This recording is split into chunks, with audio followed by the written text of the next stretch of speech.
Current affair اس وقت بہت بڑا انٹرنیشنل لیول کے اوپر پوری دنیا کے مسلمانوں کا چل رہا ہے، وہ ہے سلمان رشدی ملعون پہ جو ایک قاتلانہ حملہ ہوا 12 اگست 2022 کو۔ اسی کے کانٹیکسٹ میں آپ کو پتا ہے کہ گارڈین اخبار میں عمران خان صاحب کا ایک انٹرویو بھی چھپا، جس کی کلیریفیکیشن کل رات کو انہوں نے دے دی ہے۔ سپٹمبر 1988 میں یہ کتاب لکھی گئی جی، یہ بیسیکلی انڈیا کا رہنے والا تھا اس وقت۔ ظاہر ہے آپ کو پتا ہے جب انڈیا پاکستان بنگلہ دیش میں کوئی مسئلہ ہو تو یہاں پہ جس طریقے سے اسے ریئیکٹ کیا جاتا ہے وہ پھر عالمی مسئلہ بن جاتا ہے۔ پھر سب سے بڑا آپ سمجھ لیں اس ایشو کو اٹھایا امام خمینی نے، انہوں نے اس کے سر کی قیمت لگا دی اس وقت کروڑوں روپے میں۔ پوری دنیا کے اندر ایک مسئلہ اٹھا اور آج آلموسٹ سمجھ لیں 34-35 سال ہو چکے ہیں، وہ تو زندہ ہے خبیث، لیکن اس ایشو کی وجہ سے درجنوں مسلمان انڈیا میں، پاکستان میں، ٹرکی میں شہید ہو چکے ہیں احتجاج کرتے ہوئے مختلف مواقع کے اوپر۔ ابھی یہ جو ایکٹیویٹی 12 اگست کی پرفارم ہوئی اس میں بھی وہ بچ گیا۔ یہ کون سا طریقہ ہے کہ ہم یا تو ہم سپر پاور بن جائیں نا امریکہ کی طرح، دنیا میں جہاں کہیں گستاخ رسول ہو ہم اسے طلب کریں، قانون کے مطابق اس کے اوپر سزا لگائیں، پھر تو ٹھیک ہے۔ ورنہ آپ اس قسم کی ایکٹیویٹیز جب پرفارم کرتے ہیں تو جن لوگوں کے ریمیٹنس کے اوپر یہ ملک چل رہا ہے ان سے پوچھیں کہ یورپ اور امریکہ میں ان کے اوپر کیا گزرتی ہے جب آپ اس قسم کی جذباتی ایکٹیویٹیز پرفارم کرتے ہیں۔ اور یہاں ٹی وی چینلز پہ بیٹھ کے اس طرح کی ایکٹیویٹیز کرنے والوں کو ہیرو بنا کے پیش کیا جا رہا ہوتا ہے۔ آپ کو پتہ ہے آپ کیا کر رہے ہیں؟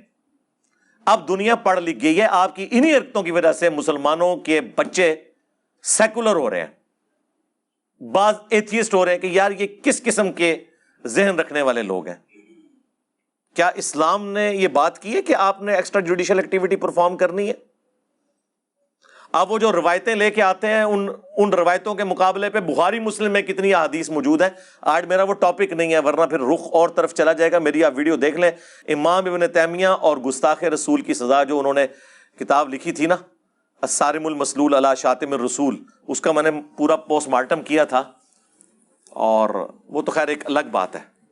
ہمارے نزدیک تمام گستاخان رسول جو عادی مجرم ہیں اور اپنی حرکتوں سے باز نہیں آتے وہ واجب القتل ہیں، فساد فی الارض سورۃ المائدہ کی آیت نمبر 33 کے تحت، لیکن ایک طریقے کے ساتھ، ایکسٹرا جوڈیشل ماورائے عدالت طریقے کے ساتھ نہیں، عدالت۔ اور اگر عدالت انصاف نہ دے تو پھر آپ اپنے آپ کو اتنا مضبوط کریں کہ ہم اپنے مجرمین کو پاکستان کی عدالتوں میں ان کے خلاف کیس چلا سکیں۔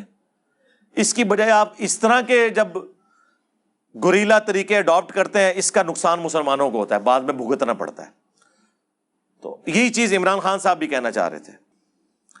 اچھا، اب وہ کتاب کی طرف آپ آ جائیں، سیٹینک ورسز یعنی شیطانی آیات، نعوذ باللہ، یہ اس نے اس کا ٹائٹل رکھا۔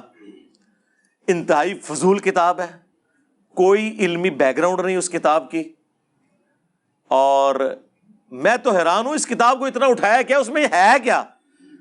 تخیلاتی چیزیں، ایک طلسماتی سٹوری کے انداز میں وہ لکھی گئی، ایک جعلی روایت کو بنیاد بنا کر ایک پورے کا پورا اس نے نیریٹو کھڑا کیا جس کی اصل قرآن و سنت کے بالکل مخالف تھی۔ اس قسم کی جعلی روایتیں تو ہماری کتابوں میں موجود ہیں۔ بھائی جس ریلیجن کے ماننے والوں نے 10 سے 15 سال کے اندر صدیوں کی رومن اور پرشین امپائرز کو اکھاڑ کے رکھ دیا ہو، تو آپ کیا سمجھتے ہیں کہ اس کے دشمن پوری دنیا میں کتنے ہوں گے؟ تو کیا وہ جعلی روایتیں داخل نہیں کریں گے ہماری کتابوں کے اندر؟ بخاری اور مسلم دونوں میں حدیث ہے، مسلم کی پہلی حدیث یہی ہے مولا علی علیہ السلام سے کہ رسول اللہ نے فرمایا صلی اللہ علیہ وآلہ وسلم، جس شخص نے میری طرف جھوٹ منسوب کیا وہ اپنا مقام جہنم میں دیکھ لے۔ کیونکہ رسول اللہ کو پتا تھا کہ جھوٹی روایتیں گھڑی جائیں گی، بعض اوقات امت کے وسیع تر مفاد میں بھی گھڑی جائیں گی۔ امام مسلم نے صحیح مسلم کے اندر مقدمے میں یہ لکھا ہے، جو مسلم کا پارٹ ہے، پہلی 92 روایتیں مقدمہ ہے، کہ میں نے نیک لوگوں کی زبان کے اوپر فی البدی جھوٹ جاری ہوتے ہوئے دیکھا ہے، وسیع تر مفاد کے اندر دین کے۔ آج بھی آپ دیکھ لیں کتنے واعظین ہیں کہانیاں سٹوریاں سنا رہے ہیں۔ مسلم کے مقدمے کے اندر لکھا ہوا ہے کہ ابن مسعود کہتے ہیں بعض اوقات شیطان انسانی شکل میں آ کے حدیث بیان کر کے چلا جاتا ہے اور لوگ وہ حدیث پھیلانا شروع کر دیتے ہیں۔ جب بعد میں پوچھا جاتا ہے کس نے بیان کی تو وہ کہتے ہیں ادھر ایک بندہ آیا تھا، ایک آواز آئی اور وہ شیطان ہوتا ہے۔ یہ اسماء و رجال کا جو علم ہے، حدیث کی چینز اور ایک ایک بندے کا تعارف، یہ کس لیے رکھا گیا؟ اسی لیے تاکہ کوئی جھوٹی روایتیں ہماری کتابوں میں داخل نہ کر سکے۔ اور یہ اتنا کریٹیکل ایشو ہے کہ امام مسلم نے مقدمے میں لکھا ہے کہ اس پہ اتفاق ہے کہ تابعی کی مرسل کوئی شے نہیں ہے۔ یعنی اگر کوئی تابعی جس نے نبی صلی اللہ علیہ وآلہ وسلم کو نہیں دیکھا، صحابہ کو دیکھا ہے، صحابہ کی صحبت کی ہے، اگر وہ بھی کوئی روایت بیان کرے اور صحابی کو مینشن نہ کرے، ڈائریکٹ رسول اللہ سے فرمان بیان کر رہا ہے، اس کی روایت مردود ہے، کیونکہ اس نے تو زمانہ نہیں پایا۔ اور یہی اسی قسم کی ایک روایت ہے جس کی بنیاد کے اوپر سٹینک ورسز کتاب لکھی گئی، وہ انشاءاللہ میں بریف کر دوں گا۔ چلے آج تو مجھے موقع ملا، میں بڑے عرصے سے چاہ رہا تھا، لیکن وہ میں اس کو اس لیے ہاتھ نہیں ڈالتا تھا کہ اگر ہم اس طرح کے ٹاپکس پہ بولیں گے، کہیں گے جی دیکھیں جی گڑے مردے اکھاڑ رہے ہیں، یہ ہوں تو ایک مجاہد ملت نے خام خائی گڑا مردہ اکھاڑ دیتا ہے، ٹھیک ہے، وہ قاتلانہ حملہ اس کے اوپر کر کے۔ تو اب چونکہ ایک موقع ملا ہے تو میں آپ کو تھوڑا بہت آئیڈیا ایک مسلمان کو ہونا چاہیے کہ یہ اس نے کام کیا ڈالنے کی کوشش کی ہے اس کتاب کے اندر، اس کو تو ہم پہلے سے ہی کنڈیم کر رہے ہیں اس حوالے سے۔ بیسیکلی سورۃ الحج کی ایک آیت ہے، آیت نمبر 52، اس کے کانٹیکسٹ میں آپ جتنی بھی قرآن کی تفاسیر ہیں وہ اٹھائیں گے تو آپ کو یہ واقعہ مل جائے گا۔ سورۃ الحج کی آیت نمبر 52 میں پہلے آپ کے سامنے بیان کروں گا اور پھر میں آپ سے پوچھوں گا کہ اس میں سے اس طریقے سے رزلٹ نکالنا، جبکہ اس آیت کی تفسیر قرآن کے اندر کئی جگہ پہ موجود ہو۔ کتنا بڑا ظلم ہے کہ آپ کسی ایک جھوٹی روایت، ایک ضعیف روایت، اور ضعیف بھی اس درجے کی کہ اس کی صحابی تک سند ہی نہ جائے، تابعی تک جائے، مرسل روایت، چھوٹا ہوا واسطہ، اس کو ضعیف جمع ضعیف جمع ضعیف کر کے حسن بنانے کی کوشش کر دیں۔ کتنا بڑا ظلم ہے۔ اور یہ اتنا بڑا ظلم ہوا کہ شیخ ناصر الدین البانی، سعودیہ کے جو محدث اعظم بھی رہ چکے ہیں، البانیہ کے تھے بیسیکلی، انہوں نے باقاعدہ اس روایت کے رد کے اوپر پوری کتاب لکھی ہے، حافظ ابن حجر اسقلانی کے خلاف۔ انہوں نے کہہ دیا کہ جی کافی ساری ضعیف روایتیں ملی ہوئی ہیں تو کچھ نہ کچھ تو ہوا ہوگا، ٹھیک ہے۔ حالانکہ البانی خود قائل ہیں کہ 2 3 4 روایتیں مل جائیں نا، اگر جمع کے سیغے میں 3 سے زیادہ، تو ضعیف جمع ضعیف جمع ضعیف حسن لغیری بن جاتی ہے۔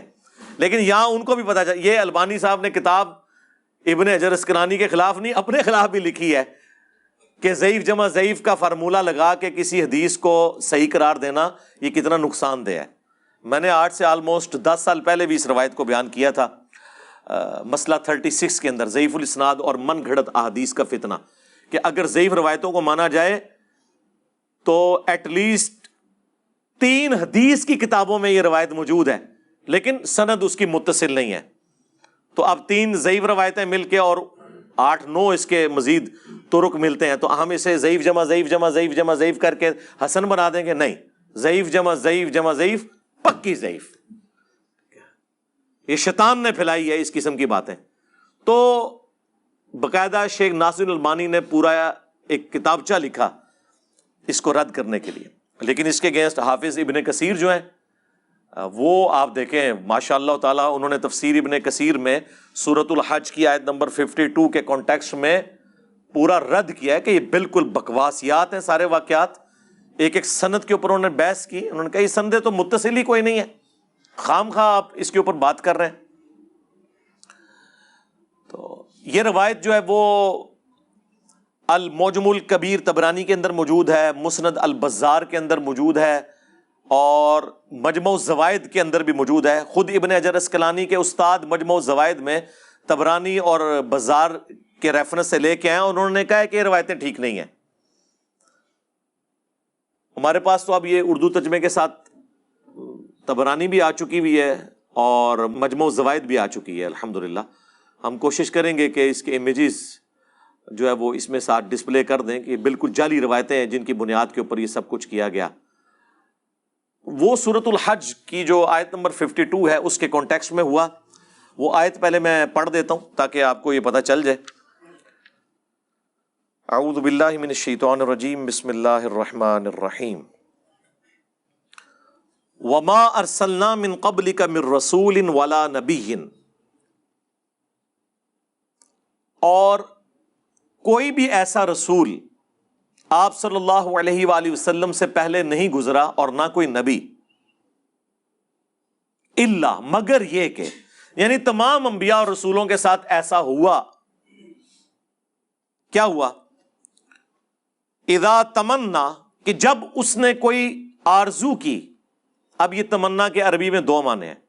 ایک ہے خواہش کرنا، کوئی ایفرٹ پٹ کرنا دین کی سربلندی کے لیے، اور ایک ہے کہ جو اس پہ کتاب نازل ہوئی ہے اس کی تلاوت کرنا. یہ دونوں معنی بیک وقت درست ہیں. اور دوسرے معنی کو پھر گھسیٹ کے انہوں نے اس میں فٹ ان کیا، وہ آپ کو پتہ چل جائے گا.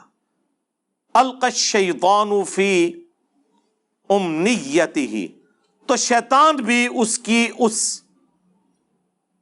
تمنا کے اندر اپنا حصہ ڈال دیتا تھا. یعنی اب اگر وہ کوشش کر رہا ہے تو شیطان کیا حصہ ڈالے گا کہ اس کوشش کے اندر رکاوٹیں کھڑی کرے گا، اور اگر وہ تلاوت کر رہا ہے تو وہ پھر اس قسم کی کوشش کرے گا کہ آڈینس تک اس کا کوئی غلط فہم پہنچے اور وہ غلط رزلٹ نکال لے.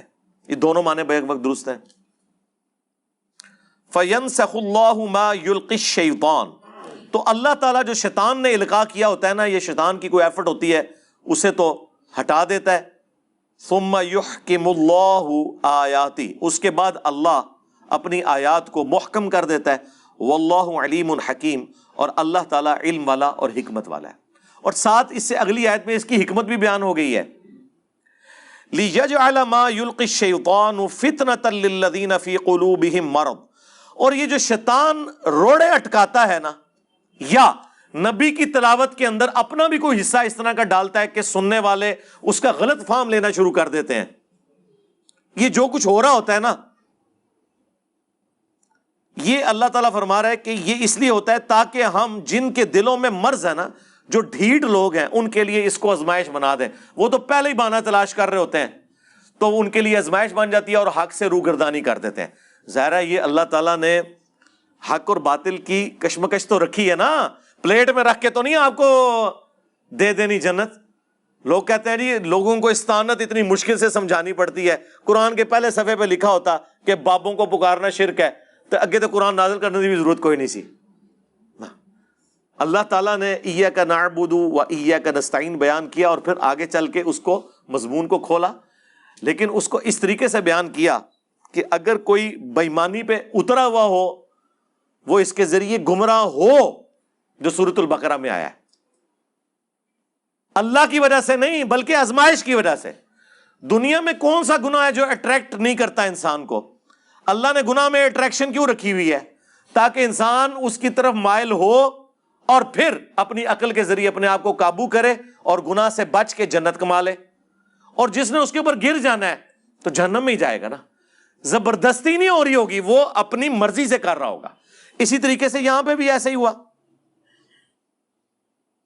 تو اللہ تعالیٰ ماتا تاکہ وہ آزمائش بن جائے ان کے لیے. والقاسیۃ قلوبہم، اور جن کے دل کے اندر سختی موجود ہے نا، ان کے لیے یہ فتنہ بن جائے. وَإِنَّ الظَّالِمِينَ لَفِي شِقَاقٍ بَعِيدٍ، اور بے شک جو ظالم لوگ ہیں، جو ہٹ درمی پہ اترے ہوئے ہیں، وہ تو دور کی بدبختی میں گر پڑے ہیں. وَلِيَعْلَمَ الَّذِينَ أُوتُوا الْعِلْمَ، اور یہ اس لیے بھی ہے کہ تاکہ جو اہل علم ہے نا، جو حق حاصل کرنا چاہتے ہیں، ان کا رزلٹ بالکل ڈیفرنٹ ہوگا اس طرح کے کاموں سے. وہ کیا ہوگا؟ انہ الحق من ربک، کہ یہ بے شک حق ہے ان کے رب کی طرف سے. فیؤمنوا بہ، بس وہ اس کے اوپر ایمان لے آئیں گے. فتخبت لہ قلوبہم، اور ان کے دل بھی اس کتاب کی طرف، اس دین کی طرف جھک جائیں گے. وَإِنَّ اللَّهَ لَهَادِ الَّذِينَ آمَنُوا، اور بے شک اللہ تعالیٰ تو ہدایت دیتا ہے ان کو جو بات مان لیتے ہیں، یا ایمان والے، ایمان والا وہی ہوتا ہے نا جو بات مان لیتا ہے، اِلَىٰ صِرَاطٍ مستقیم، سیدھے راستے کی طرف۔ تو یہ وہ آیت تھی جس میں بالکل واضح ہے کہ جب پیغمبر کوئی ایفرٹ پٹ کرتا ہے دین کی سربلندی کے لیے تو شیطان روڑے اٹکاتا ہے، تو اللہ تعالیٰ پھر الٹیمیٹلی پیغمبر کو نجات دے دیتا ہے، اہل ایمان کو، اور نیست و نابود کر دیتا ہے پیغمبر کے مخالفین کو۔ یا دوسرا معنی کہ پیغمبر جب کوئی کلام تلاوت کر رہا ہوتا ہے اس میں شیطان اپنا حصہ ڈال دیتا ہے، اس حوالے سے کہ سننے والے اس کا غلط مفہوم لینا شروع کر دیتے ہیں، اور وہ ظاہر ہے پھر آزمائش بن جاتی ہے جو بدبختی پہ اترے ہوئے ہیں ان لوگوں کے لیے، اور جو اہل ایمان ہے ان کو تو اللہ تعالیٰ ثابت قدم کر دیتا ہے، ان کو تو کوئی فرق ہی نہیں پڑتا اس چیز سے۔ اچھا، یہ جو اب میں مفہوم بیان کر رہا ہوں یہ قرآن کے اندر موجود ہے، یہ قرآن اپنی اس آیت کی تفسیر اور عقیدے کے اعتبار سے کسی حدیث کا محتاج نہیں ہے۔ حدیث میں مزید ایکسپلینیشن آ جاتی ہے یا سیاق و سباق کی کوئی تفصیلات آ جاتی ہیں، عقیدے میں تو قرآن کسی حدیث کا کوئی محتاج نہیں۔ اب میں کراس ریفرنس کے طور پہ آپ کو ایک آیت پیش کروں گا، اس سے آپ کو مضمون کھل جائے گا۔ سورۃ الانعام کی آیت نمبر 112 اور 13، یہ وہی آیت ہے وہ جو المحنت کے شروع میں انہوں نے لکھی ہے نا، شیطانی لشکر ہم پہ حملہ آور ہوا جس طرح کہ انبیاء پہ ہوتا تھا۔ آئیے یاد آیت، اے وہ آیت ہے، وَكَذَلِكَ جَعَلْنَا لِكُلِّ نَبِيٍّ عَدُوًّا، اور اسی طریقے سے ہم نے ہر نبی کے لیے دشمن بنائے تھے، شیاطین الانس والجن، انسانوں میں سے بھی شیاطین اور جنوں میں سے بھی، یوحی بعضهم الی بعض زخرف القول غرورا، جو بعض کے دل میں بڑا بنا سوار کر ایسے بد عقیدگیاں جو ہے نا وہ لیپا پوتی کر کے مزین کر کے ان کے دلوں میں ڈال دیتے ہیں۔ وَلَوْ شَاءَ رَبُّكَ مَا فَعَلُوا، اور اگر تیرا رب زبردستی کرنا چاہتا نا تو کسی شیطان کی مجال نہیں تھی کہ اس طرح کسی کو گمراہ کر سکتا۔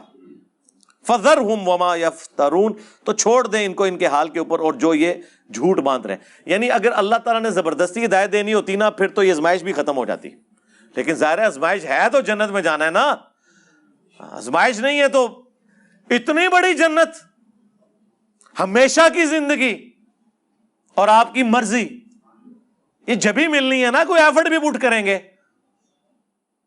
یہ فٹ پاتھ پہ بیٹھے ہوئے راہ چلتے ہوئے تو آپ کو نہیں مل جانی۔ تو یہ اللہ تعالیٰ نے فرمایا وَلِتَصْغَىٰ إِلَيْهِ أَفْئِدَةُ الَّذِينَ لَا يُؤْمِنُونَ بِالْآخِرَةِ، اور یہ اس لیے کہ تاکہ جن لوگوں کا آخرت کے اوپر ایمان نہیں ہے نا ان کے دل جو ہے نا اسی کی طرف، گمراہی کی طرف مائل ہو جائیں۔ وَلِيَرْضَوْهُ وَلِيَقْتَرِفُوا مَا هُمْ مُقْتَرِفُونَ، اور وہ پھر اسی کے اوپر راضی ہو جائیں۔ یعنی جو لوگ گمراہی کے اوپر اترے ہوئے نا ان کے لیے تو ایک سمجھ لیں یہ ایندھن کا کام کریں گی اس طرح کی چیزیں، اور وہ اس میں سے غلط رزلٹ نکالیں گے اور وہ پھر اسی راستے کے اندر بیٹھ جائیں گے۔ اب یہ بالکل واضح ہے۔ اسی طریقے سے سورہ الفرقان کے اندر بھی آیت نمبر 32 میں بھی ہے، وقال الذین کفروا لولا نزل علیہ القرآن جملۃ واحدہ، اور کافر یہ اعتراض کرتے ہیں کہ یہ قرآن اکٹھا کیوں نہیں نازل ہو گیا، یہ کیا ہے جی اتنے سالوں سے نازل ہو رہا ہے، کوئی اللہ تعالیٰ بیٹھ کے کوئی پلان کرتا رہتا ہے یا یہ نبی خود بیٹھ کے گھڑتا رہتا ہے، نعوذ باللہ۔ آپ دیکھیں نا قرآن کا آہستہ آہستہ نازل ہونا، ایک پوائنٹ تو ان کے ہاتھ لگ گیا نا کہ سوچ سوچ کے لکھتا ہے، نعوذ باللہ۔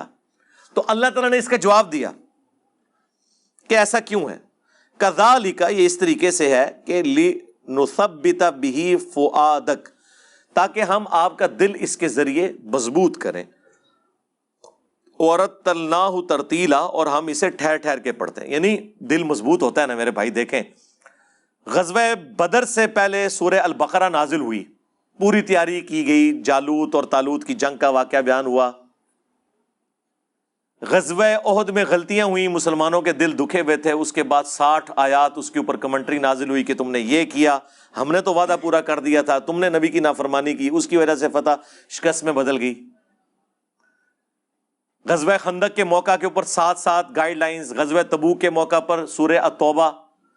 تو یہ 7 منسلمانوں کے دل اور نبی علیہ السلام کا دل بھی مضبوط ہوتا تھا، یہی اکٹھی کتاب آ گئی ہوتی اور 23 سال تک نبی علیہ السلام اس کتاب کی بنیاد کے اوپر چلتے رہتے، اس میں زیادہ ٹیسٹ تھا یا ہر واقعے سے پہلے اور کبھی کسی واقعے کے بعد اللہ کی طرف سے کمنٹری آتی تو کتنا دل انسان کا مضبوط ہوتا ہے کہ ٹھیک ہے جی ہماری غلطی معاف ہوگی.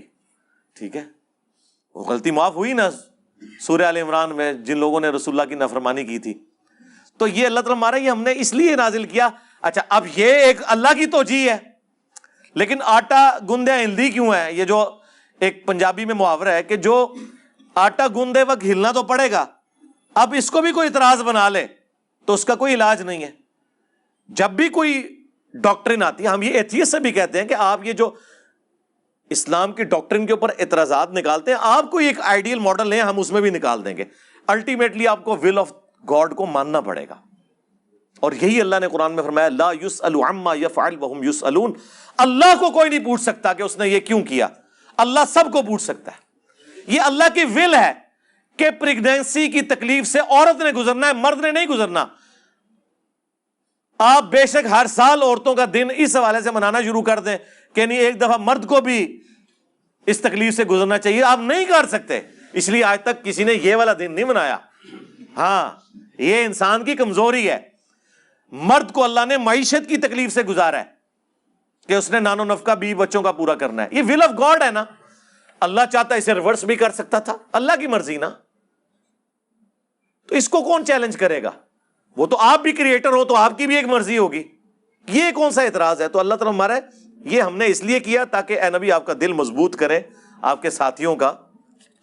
اس لیے ٹھہر ٹھہر کے قرآن پڑھتے ہیں. اور پھر اللہ نے ساتھ ہی فرمایا وَلَا يَأْتُونَكَ بِمَثَلٍ إِلَّا جِئْنَاكَ بِالْحَقِّ وَأَحْسَنَ تَفْسِيرًا. اور اے نبی جب کبھی بھی کوئی بھی اعتراض آپ کے پاس لے کر آتے ہیں نا تو دیکھیں ہم کس طرح سچائی کے ساتھ اس کی تعویل آپ کو سکھا دیتے ہیں. کوئی اعتراض لے کے آتے ہیں تو آپ کو بتا دیتے ہیں کہ یہ اس لیے ہے، یہ اس کو غلط رنگ دے رہے ہیں، یہ اس طرح ہے ہی نہیں ہے.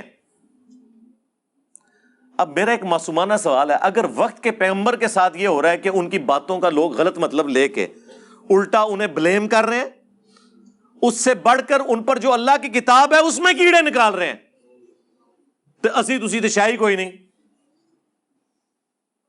تو اس لیے اس طرح کے پروپیگنڈے سے پریشان نہیں ہونا چاہیے، بلکہ ہمیشہ فرنٹ سے لیڈ کر کے آپ کو حق بات لوگوں کو پہنچانی چاہیے.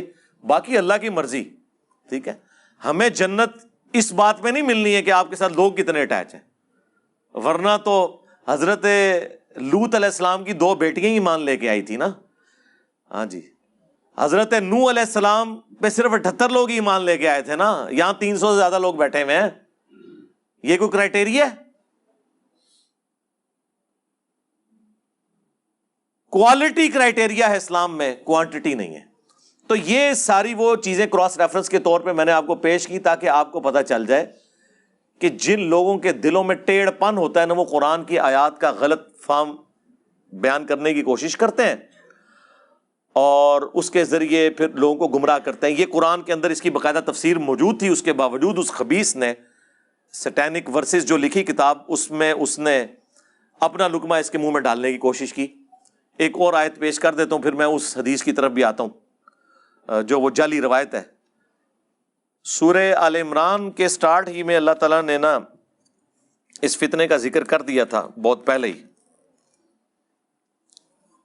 آیت نمبر 7 میں اللہ تعالیٰ نے فرمایا هُوَ الَّذِي أَنزَلَ عَلَيْكَ الْكِتَابَ مِنْهُ آيَاتٌ مُحْكَمَاتٌ. وہی ہے جس نے تم پر کتاب نازل کی ہے جس میں محکم آیات ہیں، جس میں حکم بیان ہوا ہے کہ یہ کرو یہ نہ کرو.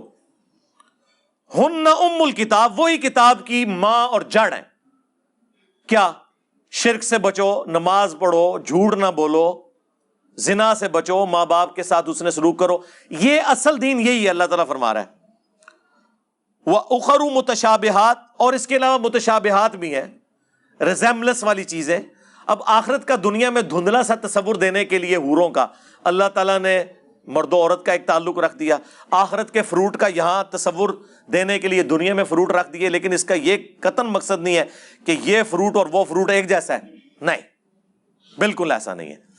تو یہ متشابہات ہیں. اس طرح اللہ تعالیٰ کی صفات کا ذکر آیا ہے، وہ بھی متشابہات ہیں. کون اس کو امیجن کر سکتا ہے؟ اللہ بھی زندہ، ہم بھی زندہ، لیکن ہماری زندگی ادھار کی ہے، اس کی ہمیشہ سے ہے، ہماری زندگی اس کے اوپر ڈیپینڈنٹ ہے، اور پھر اس کی نوعیت جو ہے وہ کوئی امیجن ہی نہیں کر سکتا۔ لیس کمثلہ شیء وہو السمیع البصیر، اللہ کی مثل کوئی شے نہیں ہے۔ لیکن پھر بھی سمجھانے کے لیے اللہ تعالیٰ نے کہا اللہ تعالیٰ دیکھنے والا، سننے والا ہے۔ اب اس سے کوئی یہ سمجھے کہ اللہ کے کان ہیں یا آنکھیں ہیں جس طرح ہماری ہیں، نہیں، یہ ہے متشابہات۔ تو اللہ تعالیٰ فرماتا ہے کہ یہ متشابہات سمجھانے کے لیے تھیں، یہ دین کی اصل نہیں تھی، اصل وہی ہے جو ہم نے تمہیں حکم دیا ہے۔ فَأَمَّا الَّذِينَ فِي قُلُوبِهِمْ زَيْغٌ، تو جن لوگوں کے دلوں میں ٹیڑھ پن ہوتا ہے نا، فَيَتَّبِعُونَ مَا تَشَابَهَ مِنْهُ ابْتِغَاءَ الْفِتْنَةِ، تو وہ فتنہ تلاش کرنے کی کوشش کرتے ہیں، ڈالنے کی کوشش کرتے ہیں ان آیات کے ذریعے، وَابْتِغَاءَ تَأْوِيلِهِ، اور اس کی تعویل اور اندر ہی مطلب کیا ہے اور لبڑنے کی کوشش کر دینے۔ وَمَا يَعْلَمُ تَأْوِيلَهُ إِلَّا اللَّهُ، تو اس کی تعویل تو اللہ کے سوا کوئی نہیں جانتا۔ وَالرَّاسِخُونَ فِي الْعِلْمِ، اور جو علم میں پختہ لوگ ہیں نا، ان کا کیا عقیدہ ہوتا ہے؟ یقولون، وہ کہتے ہیں آمنا بہ، ہم سب کے اوپر ایمان رکھتے ہیں جو کچھ بھی قرآن میں نازل ہوا، کل من عند ربنا، یہ سب کے سب ہمارے رب کی طرف سے ہے۔ وما یذکر الا اولو الالباب، اور نصیحت تو نہیں حاصل کرتے مگر عقل والے، عشق دے چلے نہیں۔ ویسے تو میں جتنی ٹیکنیکل گفتگو کر رہا ہوں منو دسو یہ چلے نو سمجھ آ سکتی ہے؟ ہاں، اور یقین کریں وہ جو چلے چرسی اور پاؤڈری اور نشہ کرنے والے درباروں پہ بیٹھے ہوئے ہیں، ان کو اپنے اس نشے میں اتنا مزہ نہیں آتا جتنا ہمیں ان علمی باتوں کو کرنے اور سننے میں آ رہا ہے۔ ہاں دیکھیں نا، یہ انبیاء کی وراثت ہے نا، کہ ہر چیز 2+2=4 میں ہے، ٹیکنیکلی ہر چیز اپنی جگہ بیٹھتی ہے۔ تو اللہ تعالیٰ فرماتا ہے کہ نصیحت نہیں حاصل کرتے مگر عقل والے، اور ان کی روش ہوتی ہے کہ وہ دعا کرتے ہیں ربنا لا تزغ قلوبنا بعد اذ ہدیتنا وہب لنا من لدنک رحمہ انک انت الوہاب، اے رب ہمارے دلوں کو ٹیڑھا نہ کرنا بعد اس کے کہ تو نے ہمیں ہدایت عطا فرمائی، ہمیں اپنے پاس سے رحمت عطا فرما اے عطا کرنے والے، آمین۔ تو اسی کانٹیکسٹ میں بخاری مسلم میں حدیث ہے، اللہ کے محبوب صلی اللہ علیہ وآلہ وسلم نے فرمایا جب کبھی بھی تم دیکھو کہ لوگ متشابہ آیات کی تفسیر بیان کرنے کی کوشش کر رہے ہیں، جیسے حروف مقطعات بھی ہیں، اس میں بھی تب آزمائی کر رہے ہوتے ہیں اور چیزوں کے اوپر بھی، تو سمجھ لو یہ وہی لوگ ہیں جن کے بارے میں قرآن میں اللہ نے کہا ہے کہ ان کے دل ٹیڑھے ہو چکے ہیں۔ یہی ٹیڑھے دل والے لوگ، انہی میں سے پھر اس طرح کے جاہل لوگ پیدا ہوتے ہیں، سلمان رشدی جیسے لوگ جو پھر اس قسم کی چیزیں لے کے آتے ہیں۔ اب قرآن اپنے مقدمے میں بالکل واضح ہے، اتنا واضح ہے قرآن حکیم میں سورۃ الحجر کے اندر، سورہ بنی اسرائیل کے اندر، باقی صورتوں کے اندر اللہ تعالیٰ نے جگہ جگہ فرمایا کہ جو اللہ کے مخلص بندے ہیں نا، چنے ہوئے، ان کے اوپر شیطان کا کوئی اثر نہیں ہوتا، یعنی انبیاء کرام۔ پھر وہ ایک سورہ حج کی آیت لے کے ایک پورا ہنگامہ کھڑا کر کے ایک طلسماتی قسم کا ناول، ایک تخیلاتی چیزیں لکھ دینا، تو جرم کے اوپر مبنی ہے۔ اللہ تعالیٰ کی اسپیشل پروٹیکشن ہے۔ سورہ بنی اسرائیل میں اللہ تعالیٰ نے فرمایا کہ اے نبی علیہ السلام، ظاہر ہے نبی علیہ السلام ایک شریف النفس انسان تھے، قریب تھا کہ آپ بھی کافروں کی طرف تھوڑا بہت مائل ہو جاتے اپنی شرافت کی وجہ سے، ہوئے نہیں ہیں، ہو جاتے تو یہ آپ کو اپنا دوست بنا لیتے اگر ہم آپ کو نہ تھام لیتے، اور اگر بفرض محال ایسا ہوتا تو ہم آپ کو دنیا کی زندگی میں بھی دگنا عذاب دیتے اور آخرت میں بھی آپ کو اللہ کے عذاب سے بچانے والا کوئی نہ ہوتا۔ ہاں، یہ سب سے سخت ترین آیت ہے قرآن کی سورہ بنی اسرائیل میں۔ اسی طریقے سے سورۃ الحاقہ میں آیا کہ اگر یہ نبی ہماری طرف کوئی ایسی بات منسوب کر دیں جو ہم نے ان کی طرف وحی نہیں کی، ہم ان کا دانا ہاتھ پکڑ کے ان کی رگیں جاں کاٹ دیں۔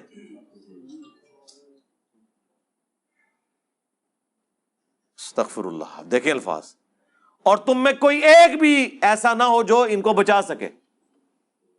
لیکن ایسا نہیں ہوا، یہ سارا غصہ کافروں کے اوپر ہے، یہ نبی کے اوپر غصہ نہیں ہے، یہ کافروں کے اوپر ہے کہ یہ نبی اللہ کی پروٹیکشن میں، یہ بنیادی عقیدہ ہے. پھر قرآن میں 3 جگہ آیا، سورہ یونس کے اندر، سورہ الانعام کے اندر، سورہ زمر میں، نبی صلی اللہ علیہ وآلہ وسلم کے حوالے سے، قل انی اخاف ان عصیت ربی عذاب یوم عظیم. اے نبی تم فرما دو کہ میں تو خود اس بات سے ڈرتا ہوں کہ اگر میں نے بھی اپنے رب کی نافرمانی کی تو بڑے دن کا عذاب مجھے بھی آ پکڑے گا. آج یہ آیات بیان کرنا گستاخی ہے، حالانکہ یہ آیات ہمارے پاس ثبوت ہے کہ یہ کتاب رسول اللہ نے نہیں لکھی. کوئی شخص جو کتاب لکھتا ہے وہ اپنے بارے میں اتنی سخت باتیں تو نہیں لکھتا نا. ہاں، یہ اللہ کی طرف سے نازل ہوئی ہے. یہ آیات ہمارے پاس ثبوت ہیں جن کے بیان کرنے میں گستاخی کے فتوے لگ جاتے ہیں. اور بھی کافی ساری آیات ہیں لیکن وہ ٹاپک پھر بدل جائے گا. تو یہ پورا قرآن کا مقدمہ ہے کہ انبیاء اللہ کی پروٹیکشن میں ہوتے ہیں. اب آ جائے اس واقعے کی طرف. وہ کہتے ہیں جی کہ یہ سورہ الحج میں جو ذکر ہے نا، اس کی پریکٹیکل اپلیکیشن ہوئی کہ سورۃ النجم کی آیات اللہ کے نبی علیہ السلام تلاوت کر رہے تھے پارہ نمبر 27 کے اندر. یہ حدیث المعجم الکبیر طبرانی میں بھی موجود ہے منقطع سند کے ساتھ، مسند البزار میں بھی ہے اور مجمع الزوائد کے اندر بھی ہے. اور مجمع الزوائد بڑی نعمت ہے، اردو میں آ چکی ہے. اس میں طبرانی اور حاکم اور باقی کتابوں کی جو اس قسم کی احادیث تھی ان کے اوپر تحقیم لگی ہوئی ہے. امام ہیثمی ابن حجر اسقلانی کے استاد نے اس کو باقاعدہ نقل کر کے کنڈیم کیا ہے. اور میں نے بتایا شیخ البانی نے پورا ایک رسالہ لکھا ہے ابن حجر اسقلانی کے خلاف. انہوں نے کہا کہ اتنی ضعیف روایتیں ہیں تو کچھ نہ کچھ تو ہویا ہوئے گا. ٹھیک ہے، اس کے رد میں شیخ البانی نے پھر پوری کتاب لکھی. اور حافظ ابن کثیر نے ماشاء اللہ تعالیٰ تفسیر ابن کثیر میں سورۃ الحج کی آیت نمبر 52 کے کانٹیکسٹ میں باقاعدہ ان سارے واقعات کو جعلی قرار دیا. اور وہ واقعات سورۃ النجم کے ساتھ یہ جوڑتے ہیں پارہ نمبر 27 کے اندر کہ جی نبی علیہ السلام سورۃ النجم کی تلاوت کر رہے تھے اور جب ان آیات کے اوپر پہنچے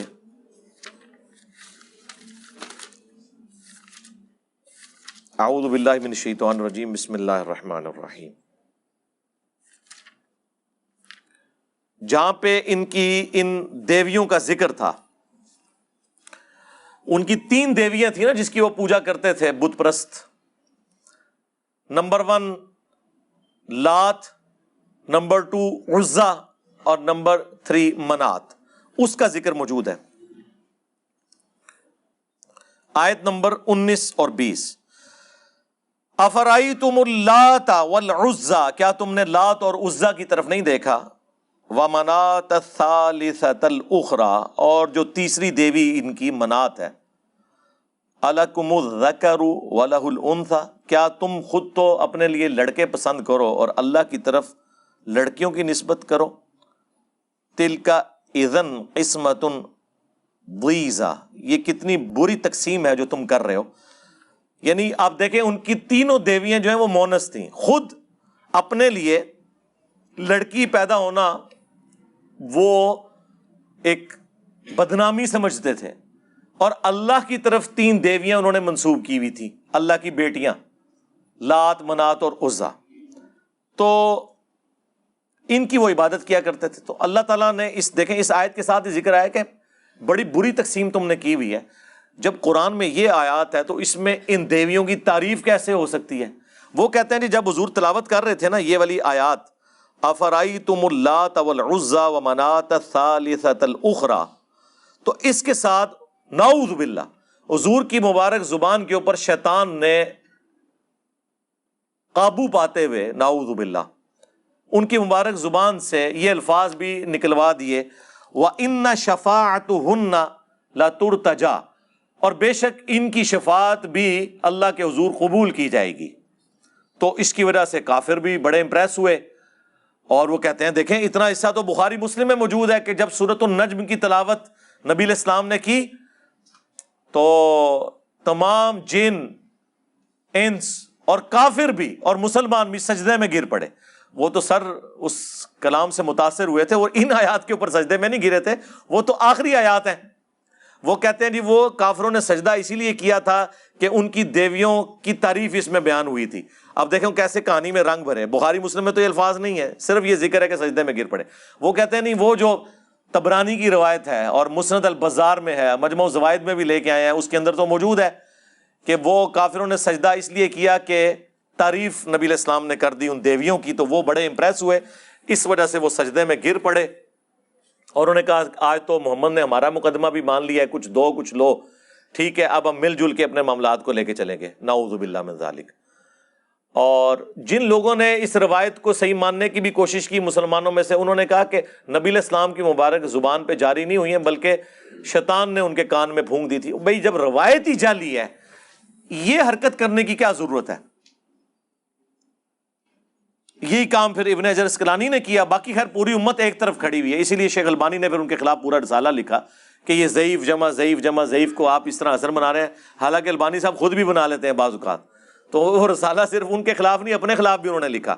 یہ وہ جعلی روایت تھی جس کی بنیاد کے اوپر انہوں نے ایک پورا ہنگامہ کھڑا کیا ہوا تھا۔ یہ بالکل جھوٹی روایت ہے، اس کی کوئی سند متصل نہیں ہے کسی صحابی تک، تابعین تک جاتی ہیں، لیکن ظاہر ہے وہ تو مسلم کے مقدمے میں ہے کہ تابعی کی مرسل کوئی شاعری میں شروع میں بتا چکا کہ صحیح مسلم کے مقدمے میں ابن مسعود کا قول ہے کہ بعض اوقات شیطان انسانی شکل میں آ کے حدیث بیان کر کے چلا جاتا ہے، مشہور ہو جاتی ہے، لہٰذا پوری تحقیق کی جائے گی کہ اس کی سند رسول اللہ تک جاتی ہے کہ نہیں۔ یہ تو نہیں کہ حدیث تو حدیث ہوتی ہے اصلی ہو یا جعلی، ڈگری تو ڈگری ہوتی ہے اصلی ہو یا جعلی، ایسا نہیں ہے۔ تو بہرحال یہ میں نے پورا مقدمہ آپ کے سامنے رکھ دیا اس کتاب کے حوالے سے، تاکہ آپ کو پتہ چل جائے کہ یہ جو تماشا ان لوگوں نے کھڑا کیا ہے، اس کتاب کو اتنی ہائپ اس میں کریٹ کی ہوئی ہے، اس کتاب میں شے کوئی نہیں ہے کہ جسے اتنی امپورٹنس دی جائے، سوائے یہ کہ آپ یہ کہہ سکتے ہیں کہ گستاخی یا کچھ ایسے الفاظ استعمال ہو گئے۔ ٹیکنیکلی تو وہ پور کتاب ہے، ٹیکنیکلی جو اسلام اور پیغمبر اسلام کے اوپر جو اعتراضات آج کے ایتھیسٹ کر رہے ہیں وہ بہت زیادہ ساؤنڈ ہے ایز کمپیئر ٹو اس کتاب کے، اس کے مقابلے پہ قرآن و سنت کے مقابلے پہ تو دونوں ہی جعلی باتیں کر رہے ہیں، لیکن اس کو اتنی ہائپ کریٹ کی ہے اور اس مردود کو انہوں نے زندہ رکھے ہوئے ابھی تک، اور دفع کریں اسے، مرے اپنی آرام موت، یا اتنے مضبوط ہوں کہ ہم اسے پھر پکڑ کے تو اپنی عدالتوں میں مقدمہ چلا کے تو فساد فی الارض کے تحت اسے سولی لٹکائیں۔ ادروائز آپ اس قسم کی ایکٹیویٹیز پرفارم کریں گے تو عمران خان صاحب نے بالکل صحیح سٹیٹمنٹ دی ہے کہ اس طرح کی ایکٹیویٹیز پرفارم کرنے کا پھر اسلام کو نقصان ہوتا ہے، ٹھیک ہے، مقدمہ کسی اور طرف چلا جاتا ہے۔ آپ دیکھیں وہ اس کی جو خبریں ہیں نا، اس کے نیچے لوگوں کے کامنٹس پڑھیں، لوگ کہہ رہے ہیں جی یہ ہے جی ریلیجن آف پیس، کس کس قسم کے ان کو موقع مل گیا نا بھونکنے کا، اور اس قسم کے موقع ہم پرووائڈ کرتے رہتے ہیں۔ ابھی تو یہاں کی گراؤنڈ ریئلٹیز نہیں ان کو پتا کہ یہاں مسلمان سے ڈرتا ہے، یعنی ایک مسلمان رفع الیدین کرتے ہوئے آمین اونچی کہتے ہوئے کسی ہندو سکھ عیسائی سے نہیں ڈرتا۔ آپ کسی سکھ کی دکان کے باہر مصلی ڈال لینا اور رفع الیدین سے نماز پڑھیں، کچھ بھی نہیں کرے گا، ہندو کچھ بھی نہیں کرے گا، لیکن کسی لبیک یا رسول اللہ نعرہ لگانے والا، ہاں اس کی دکان تو دور کی بات، اس کی مسجد میں بھی آپ رفع الیدین آمین اونچی کہے تو دیکھیں وہ کیا کرتا ہے۔ تو اس سے اندازہ لگا لیں کیا یہ رسول اللہ کو لبیک کہہ رہے ہیں، یہ شیطان کو لبیک کہہ رہے ہیں آپ نبی علیہ السلام کی سنت سے اتنی نفرت کر کے؟ یہ کون سی دین کی خدمت ہو رہی ہے؟ تو اس لیے اپنی آنکھیں کھولیں۔ میں نے آپ کو بہت پہلے بتایا تھا کہ آنے والے دور میں یا تو مسلمان کتاب و سنت کے منہج پہ آئیں گے یا پھر وہ ایتھیسٹ ہوں گے۔ اے وشکارلے مولوی ادھر ادھر ہو جانے جے سارے ہیں، تسی دیکھ رہے ہو کس طرح انہاں دی مٹی پلیت بھی ہوندی ہے، ٹھیک ہے جی، آباء و اجداد قبروں کے پجاری، اولادیں جو ہیں وہ الحمدللہ کتاب و سنت کے منہج کے اوپر آ چکی ہیں۔ ہمیں تو لوگ مطلب فرسٹ ہینڈ رابطہ کرتے رہتے ہیں، اللہ کا شکر ہے۔ تو یہ تو کہتے تھے نا جی وہ فلانے بزرگ نے اتنے نو کلمہ پڑھایا، فلانے نے اتنے، ساری کہانیاں بنائی سن، ٹھیک ہے جی۔ بزرگ تے پھر انہوں منو کہ صدیاں تو جنہاں نو تسی اپنے بابے نال جوڑیا سی، انہاں بابے چھوڑ کے اس شخص نو اپنا امام مان لیا ہے جس کی قبر مدینے میں ہے، محمد رسول اللہ صلی اللہ علیہ وآلہ وسلم۔ صلو علی محمد وآل محمد، اللہم صلی علی محمد وعلی آل محمد واصحاب محمد وازواج محمد وامت محمد اجمعین الی یوم الدین، آمین۔